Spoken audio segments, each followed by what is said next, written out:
Hi friends, Amy with Passings here. This is video number 2 in a 4-part series.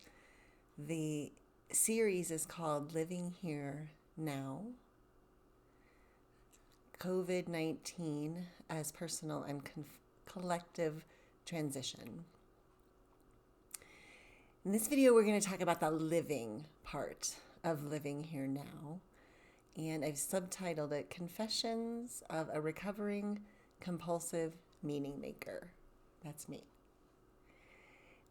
Throughout this series, we're sharing some stories. Some of them are from ancient times, some of them are from very far away from where I sit in Colorado. They are also from today, they're from right here. So, in this time of great transition for all of us, we do not know what world we're moving into. We don't know when that will happen. We do know that life will be forever changed in many ways. And as we wait and sit here in the unknowing, I have been seeking stories in my own history and the stories from those of the people I've companioned over the past 20 years, and also in my favorite traditions, in the wisdom traditions and sacred texts. I've been pulling stories out to help me sit in this time of mystery, to remind me that others before me have gone through this. A vast multitude of others right now are going through this with me. And I've been really finding a lot of solace in that. So today's stories will come from ancient China, and they'll come from my own life, and they'll also come from, we have one story from a former patient of mine who passed away 2 years ago. During this series, we're working too with this idea of liminality versus tangibility. So when we're talking about living, a lot of that is, of course, tangible. My living right now is done in this body, through this body, in these 4 walls of my home right now, in a specific time. So I'm recording this April 1st, 2020. All of that is tangible. All of that can be measured. But when we're in transition, we're also living in liminal time and in liminal space. That is the time and space between. The truth is we're always in both, liminal and tangible. And that's a little nuanced for me right now to go into perhaps in one of the later videos on now. We'll talk about that. With living, though, what I found takes me out of actually living, experiencing my life right here and right now, is my formerly compulsive nature of meaning making, of taking something that's happening in my life and trying to understand it. There is great treasure in meaning making, and this is another one of these things that makes us human. We can make meaning, we can find meaning, we can create meaning from anything. This is a wonderful, powerful kind of magic. And especially for those of us going through loss or any deep, deep, profound transition, transformation, on the other side of it, it helps to create meaning. However, what I've found is that we often do that too soon, and we get tied to our meaning rather than tied to our living. My first story is from my own life. It happened about 12 years ago, I think. I was with my small family at a nature preserve, a wildlife preserve. We spent the day there walking around. My son was 8 and my daughter was 6, I think. And as often happens at those kind of parks or places, we kept happening upon the same other family. And this family also had 2 little ones, but much, much younger kids than mine. There was a toddler who was maybe 18 months, and there was an older sister who was probably about 4. So a preschooler and a young toddler. And it was so fun to watch them because, of course, I was in a very different stage of parenting. My kids were teaching me about the plants and about the birds we were seeing. They were giving me science lessons all along the way, which they still do today. although the science is getting increasingly difficult for me to follow. With the other family, though, I noticed there was none of that, of course, because they were too young to be in the position of teaching mom. What I noticed was lots of mom teaching them. And so it was fun to watch throughout the day how this family was interacting with one another. What I saw time and time again with the toddler is that the mom was teaching him how to speak. So when he would go up and touch a flower, she would identify that. She would say, "That's a flower." Or, "Look, grass." She would point to the grass. And that's how we all did it. Most of us did it in the West. We taught our kids to speak by identifying things. When they looked at them, they showed interest in something and we gave it a name. We taught them to ask for things by name. This is a really important part of teaching children to think. But as the day unfolded, I became really curious and I watched her again and again. And she was such an attentive mom. She was so good. I am sure those kids are very verbal and wonderfully well educated by now. What I watched happen was that these language lessons became something else. So with the daughter, who was older, she was preschool, the mom would do more. With the son, she would give words. With colors too, she would do, "This is a white flower" over time, or "This is a pink flower." Again, this is how we teach ourselves. This is how we teach our young to speak. With her daughter, though, the complexity of the languaging was much greater than with the little son, because she started to say, "Oh, isn't that pretty?" She was asking the daughter to do a higher level of thinking than just identify a flower or a bird. She was asking the daughter to evaluate the flower or the bird. "Isn't that pretty? Which one do you like better?" And the whole day I kept getting this pay attention message. I know some of you know what I'm talking about when we feel like, wait, there's something here. Again, later we'll make meaning of it. This is what we do. I started to do it immediately that day. And ever since then, I have come back to that example again and again, because what I've realized is that the mom, in that case, wasn't only teaching her children to speak, she was actually teaching them to think. Again, this is what we do. We do this as parents. We do this as a school system, most of us. And what I realized is that I have a voice very much like that mom in my head. So I'm like the little toddler who's out, "Here's a flower," and immediately my mind gives it a name. My mind tells me what color it is. That happens so quickly we don't even realize it, of course. My mind also does the next thing, which is what the mom was doing with the daughter. She teaches me to categorize and evaluate. Is this pretty? Is this good? Is this bad? This is how our minds work. They have to do this in order for us to develop a way of living in the world. I need to be able to identify things. I need to be able to evaluate things. I need to be able to choose. Do I want to do this? Do I want to do that? Is this better? Is this worse? Is this dangerous? Is this not? Super important functioning. For those of us with a certain level of cognitive ability, we have to have it. We have to use that level of functioning. The tricky bit is that we use it for everything. So right away with this pandemic, we would have our little mom voice in the back of our heads, or dad voice, or just parent voice, saying the label, "What is this?" Then giving it the color, "Okay, let's describe it." And then doing that next step, like the preschooler was able to do, evaluating it. Is this good? Is this bad? Is this dangerous? When we do that at a time of transition like this one, at this unknown mystery, what usually happens is that we get tied to our identification of that. So we've decided it's a pretty flower and it's going to stay a pretty flower. And we wake up tomorrow and we don't like the flower anymore. Some of us will grasp onto our meaning making. We will grasp on, and we will either make ourselves like that flower again. We might do what we call bright siding, convince ourselves that is a beautiful flower. darn it, we might want to bright side everyone around us, pull them into our reality that we're trying to make sure we keep. Isn't this a beautiful flower? Don't you like it? Isn't it great? So that we don't have to confront our own feelings. Mostly what we're doing is not wanting to feel the grief or sadness or loss that we don't really like that flower anymore. That flower doesn't hold what it used to for us.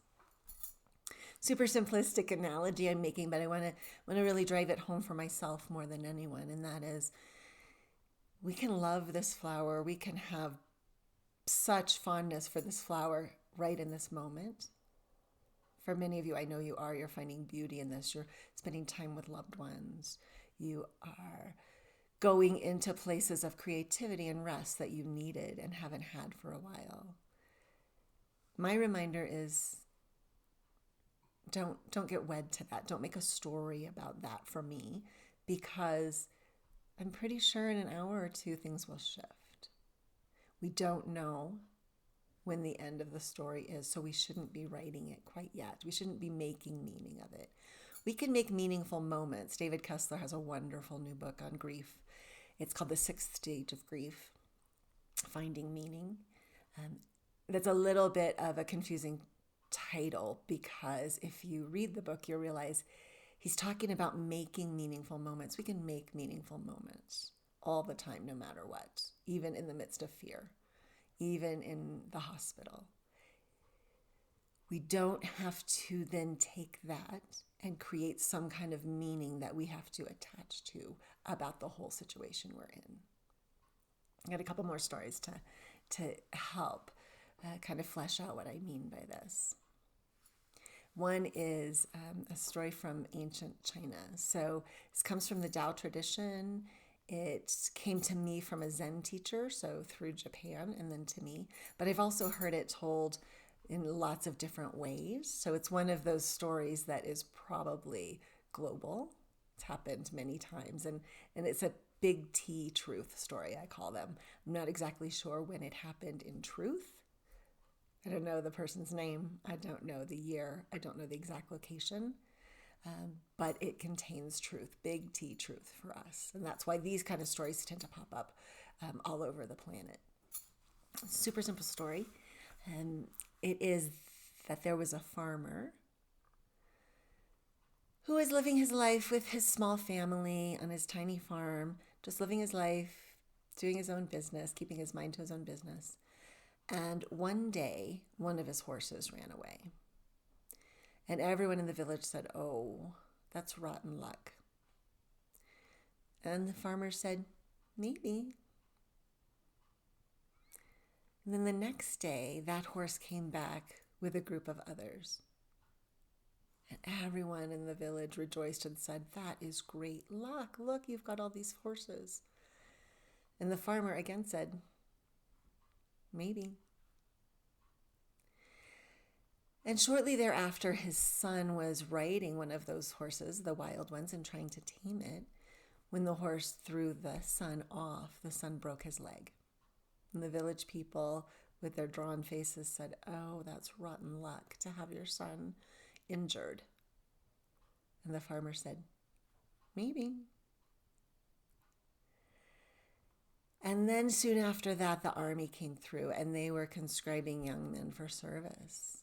His son did not have to go with the army that day because he was injured. And the townspeople again came back with their same desire to make meaning and said, "Oh my goodness, this is such good luck. Your son gets to stay with you." And again, the farmer said, "Maybe." At each different point in that story, we can end the story, we can close the book. And by doing that, we have a different viewpoint on what's happening. Either the farmer has great luck or awful luck. We tend to do that with our own lives, even multiple times a day. My invitation to myself and you, if you're interested, is during this pandemic, can we cultivate that capacity to say, maybe? It's not easy, because ever since we were toddlers, with mom and dad following along behind us, we have been taught to identify and to discern if something is good or not, if something's bad or not, and to make meaning from that? Can we sit in the unknowing? A long, long time ago when my kiddos were little, I used to do scrapbooking. It was really popular back then. I don't know if even people do it anymore, because we have all kinds of online things. But we made these scrapbooks with paper and pens and beautiful school supplies, which I love. And I used to get together with my friends once every month or so at a scrapbooking store in the middle of the night. This was very much a parents out kind of thing. And while our kiddos were fast asleep, we would create. And I loved those times. They were really precious to me. But what I realized over time is that I could not scrapbook my children's life. Because when I would go out and do things with them, go to the park, go on a trip, I was automatically thinking about the scrapbook page that I would make from this, right? So I'm here with my kiddos.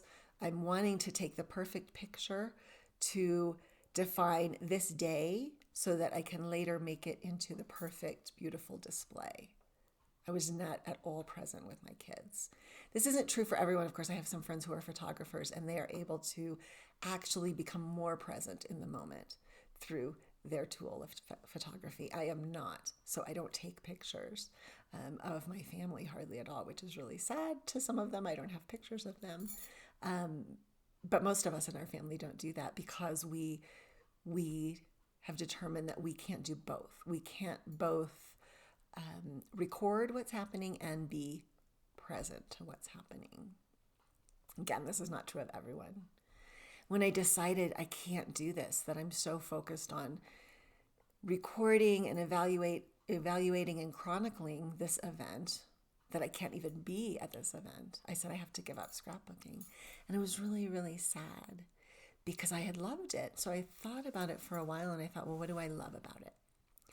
I actually love being with my friends. I love time out of time. It's the middle of the night. Usually I'm home taking care of my kids. It was actually, every time I went to do this scrapbooking with my friends, it was liminal space, right? We were out in the middle of the night. We were surrounded by all of these beautiful, beautiful instruments of creation. We would laugh and we would tell stories and we would say words that we couldn't say during the day around our kids. And we got to be away. We got to be in this liminal space of creation. Time flew. That's one way we know that we're in a liminal time. And we'll talk about this in our last video, is that there's a certain flow to time. It can go so quickly. We can look up at the clock and say, oh my gosh, it's been 3 hours and I don't know. I've been immersed in this experience. So I loved actually the experience of scrapbooking. I didn't like using it to chronicle my family's life. What I realized, of course, is that when I'm with my kids in the park or on an outing and I let myself actually be there, that's also can be liminal space. It's a time that there's flow, there's pure potentiality. If I'm not looking at the clock and thinking of when we have to get home for lunch, if I'm not thinking about, oh, I'm going to tell my friend this story about this outing later today, then I just get to be in this space. I realize that this space that we're in right now might not feel like a scrapbooking session with friends. It might not feel like the joy of playing in the park with little ones, but it's the space we've been given. This is the time we've been given. So for those of us who are fortunate enough to be safe and healthy, relatively healthy during this time, my invitation is to not quite scrapbook it yet. Stay in it. Don't take the pictures yet, unless that helps you be more present. Don't tell the story yet. We don't know. We don't know which part of the story we're in. I had a patient a few years ago who taught me this in a really real way, in a visceral way. She had ALS, which is Lou Gehrig's disease. And as some of you know, that's a really challenging diagnosis. It's a really challenging thing to live out because it's a neurological disorder. It affects bodies in different ways. It starts in different parts of the body, depending on the person, and actually paralyzes over time different parts of the body, and it's fatal. Sometimes that can take a very long time, and mostly it doesn't. Mostly people die within a couple of years. Anyway, I would go visit this patient, and early on, her husband told me she doesn't know anything about her illness, so, don't talk about it in specifics. And I said, does she know she has an illness? And he said, oh, yes. And she even knows the name, but she hasn't wanted to learn anything about it.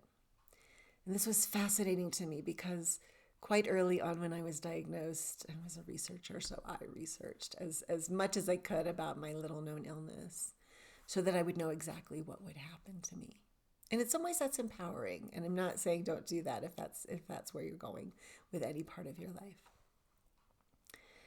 For me, none of the things that have been listed about my illness has come true. I was supposed to have this happen and this happen and this happen. None of it's come true. So with this woman, she decided early on she wasn't going to learn about her illness. So many times when we'd go visit her, she would say, Amy, I keep dropping my coffee cup. You think this has anything to do with that thing I have?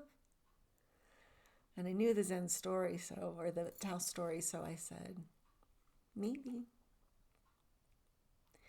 And her ability to just stay in the present and meet her condition, which was changing all the time, was so inspiring.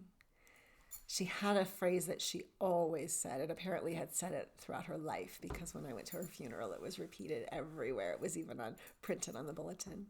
She would say, life is interesting. Life is interesting, Amy. So when I would go and she would say, Amy, I can't get my jewelry on anymore. You think that has to do with this thing I've got? I would say, maybe. She would kind of shake her head and say, life is interesting. So that's where we are now. Can we meet this situation without writing the story of how it ends? I'll leave you with a little quote. This is attributed to Gracie Allen. It's used by the United Church of Christ as kind of their tagline, and I love it. And that is, never put a period where God has placed a comma. You don't have to use the word God. You can say life or love or whatever you like. But don't put a period yet in this situation. We're still in the very, very first stages of writing this story. We'll get to do that later. Living Here Now asks us to live before we chronicle. Asks us to live here now before we make the story of living here now. Thank you.